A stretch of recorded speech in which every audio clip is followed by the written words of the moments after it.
Centimetre, ಅಗಲ 120 centimetre. ಇದನ್ನು ಧ್ವಜಸ್ತಂಭದಲ್ಲಿ ಕಟ್ಟುವುದಕ್ಕೆ ಮೊದಲು ನಾವು ತಯಾರಿ ಮಾಡೋ ಕ್ರಮ ಹೀಗೆ: ಮೊದಲು ಸರಿ ಅರ್ಧ ಮಾಡಿತು, ಆಮೇಲೆ ಮತ್ತೆ ಪುನಃ ಸರಿ ಅರ್ಧ ಮಾಡಿತು, ಆಮೇಲೆ ಒಂದು ಫ್ಲ್ಯಾಪನ್ನು ಬಿಟ್ಟಿತು, ಇನ್ನೊಂದು ಬದಿಯಲ್ಲಿ ಹಿಡಿದುಕೊಂಡಿತು,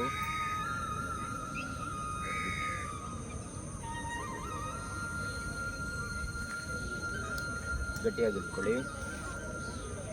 ಇಷ್ಟಾದ ಮೇಲೆ ನಾವು ಭೂಮಿಗೆ ಸಮಾನಾಂತರವಾಗಿ ಫ್ಲ್ಯಾಗನ್ನು ಯಾವುದೇ ನೀರು ಇಲ್ಲದೆ ಹಾಗೆ ಹಿಡ್ಕೊಳ್ಬೇಕು.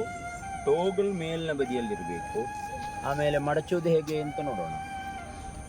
ಆದ ಕಾರಣ ಅಸೋಸಿಯೇಷನ್ ಫ್ಲ್ಯಾಗ್ ಆದ ಕಾರಣ ಅರ್ಧ ಮಡಚಬೇಕು. ಆದರೆ ನಮಗೆ ಸಾಮಾನ್ಯವಾಗಿ ಗೊತ್ತಿರುವ ಹಾಗೆ ಇಲ್ಲಿ ಬೀಡ್ಸೋ ಹಗ್ಗಲ್ಲ, ಅದಕ್ಕೆ ಸ್ವಲ್ಪ ಹಿಂದಕ್ಕೆ ನಾವು ಅದನ್ನು ಅರ್ಧ ಮಡಚೋದು.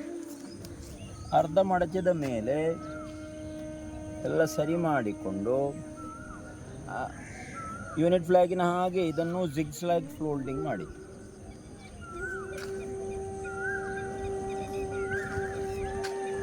ಸಾಮಾನ್ಯ 90% ಆಗುವಾಗ ಮತ್ತೆ ನಾವು ಅದನ್ನು ರೋಲ್ ಮಾಡೋದು. ಚೆನ್ನಾಗಿ ರೋಲ್ ಮಾಡಿ. ರೋಲ್ ಮಾಡಿದ ಮೇಲೆ ಈಗ ಈ ಸ್ಟೇ ರೋಪನ್ನು ಹೀಗೆ ಮಡಚುವಾಗ ನಮಗೆ ಒಂದು ಒಳ್ಳೆ ತ್ರಿಕೋನ ಸಿಗ್ತದೆ ನೋಡಿ.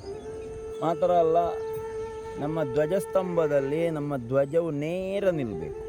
ಅದಕ್ಕೆ ಇದು ಪ್ರಯೋಜನಕಾರಿ. ಟೈಟಾಗಿ ಎಳೆದು ಈ ತ್ರಿಕೋನದೊಳಗೆ ನಾವು ಅದನ್ನು ಇಡಬೇಕು. ತ್ರಿಕೋನದೊಳಗೆ ಇಡಬೇಕು.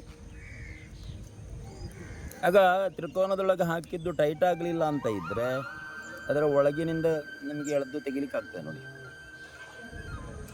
ಅಲ್ಲಿ ಎಳೆದು ಟೈಟ್ ಮಾಡಲಿಕ್ಕಾಗ್ತದೆ. ಟೈಟ್ ಆಗಲಿಲ್ಲ ಅಂತಂದರೆ ಮೇಲೆ ಹೋಗುವಾಗಲೇ ಅದು ಜಾರುವ ಸಾಧ್ಯತೆ ಇದೆ. ಇಷ್ಟಾಗುವಾಗ ನಮ್ಮ ಅಸೋಸಿಯೇಷನ್ ಫ್ಲ್ಯಾಗು ಸಿದ್ಧ ಆಯಿತು.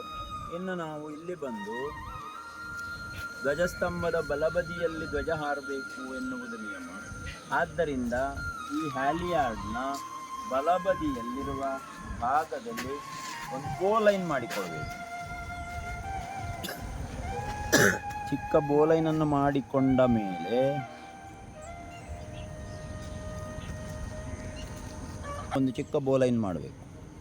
ಈ ಬೋಲೈನ್ನಲ್ಲೇ ನಾವು ಈ ಟೋಗಲನ್ನು ಸಿಕ್ಕಿಸಬೇಕು. ಆದಷ್ಟು ಚಿಕ್ಕ ಬೋಲೈನ್ ಮಾಡಿಕೊಂಡ್ರೆ ಒಳ್ಳೆಯದಾಗ್ತದೆ. ಆಮೇಲೆ ನಾವು ಡಬಲ್ ಶೀಟ್ ಬೆಂಡ್ ಹಾಕಬೇಕು. ಇಲ್ಲಿ ಸ್ಪ್ಲೈಸಿಂಗ್ ಮಾಡಲಾಗಿದೆ. ಇದು ಸ್ಪ್ಲೈಸಿಂಗ್ ಅಂತ ಹೇಳ್ತೇವೆ ಇದಕ್ಕೆ. ಈ ಫ್ಲ್ಯಾಗಿನ ಸ್ಟೇರೋಪಿನ ತುದಿಯಲ್ಲಿ ಸ್ಪ್ಲೈಸಿಂಗ್ ಮಾಡಿಡಬೇಕು ಎನ್ನುವುದು ಕ್ರಮ. ಆದ್ದರಿಂದ ಇಲ್ಲಿ ಸ್ಪ್ಲೈಸಿಂಗ್ ಮಾಡಲಾಗಿದೆ. ಈ ಸ್ಪ್ಲೈಸಿಂಗನ್ನು ಧ್ವಜಸ್ತಂಭದಲ್ಲಿರುವ ಹ್ಯಾಲಿಯಾರ್ಡಿನಿಂದ ಒಂದು ಡಬಲ್ ಶೀಟ್ ಬೆಂಡ್ ಹಾಕಬೇಕು. ಶೀಟ್ ಬೆಂಡ್ ಹಾಕಿದ ಹಾಗೆ ಆದರೆ 2 ಬಾರಿ ಒಳಗೆ ಹಾಕಿ ಹೇಳಿದ್ರೆ ಅದು ಡಬಲ್ ಶೀಟ್ ಬೆಂಡ್ ಆಗ್ತದೆ. ಇಷ್ಟಾದ ಮೇಲೆ ನೋಡಬೇಕಾದ ಅಗತ್ಯವೇ ಇಲ್ಲ. ಧ್ವಜ ನೇರವಾಗಿ ಮೇಲೆ ಹೋಗ್ತದೆ. ನಿಧಾನವಾಗಿ ಮೇಲೆ ಇಳಿಯಿತು. ಅಲ್ಲಿ ಒಂದು ರಿಂಗಿದೆ, ಮಾಸ್ಟ್ ಹೆಡ್ ಅಂತ ಅದಕ್ಕೆ ಹೇಳ್ತೀವಿ. ಆ ಮಾಸ್ಟ್ ಹೆಡ್ನಲ್ಲಿರುವ ರಿಂಗಿಗೆ ತಲುಪುವಾಗ ನಿಮಗೆ ಎಳೆಯೋದ್ರಲ್ಲಿ ಗೊತ್ತಾಗ್ತದೆ.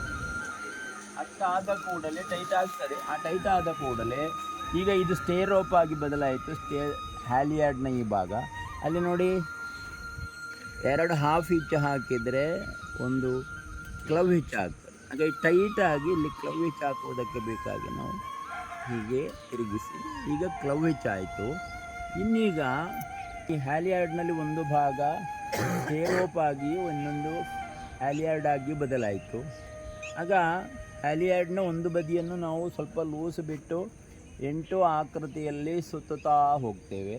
ಆ ಇದ್ದದ್ದನ್ನೆಲ್ಲ 2 ಹಗ್ಗಗಳನ್ನು ಸೇರಿಸಿಕೊಂಡು ನಾವು ಸುತ್ತುತ್ತೇವೆ. ಸುತ್ತಿದ ಮೇಲೆ ಒಂದು ಕ್ಲವ್ ಹಿಚ್ಚು, ಇಲ್ಲಿಗೆ ಇಷ್ಟೇ ಇರುವ ಕಾರಣ ಒಂದು ಹಾಫ್ ಹಿಚ್ ಹಾಕಿಡುತ್ತೇನೆ ನಾನು. ಏನಾಗೋದಿಲ್ಲ, ಅದು ಟೈಟಾಗಿ ನಿಲ್ತದೆ.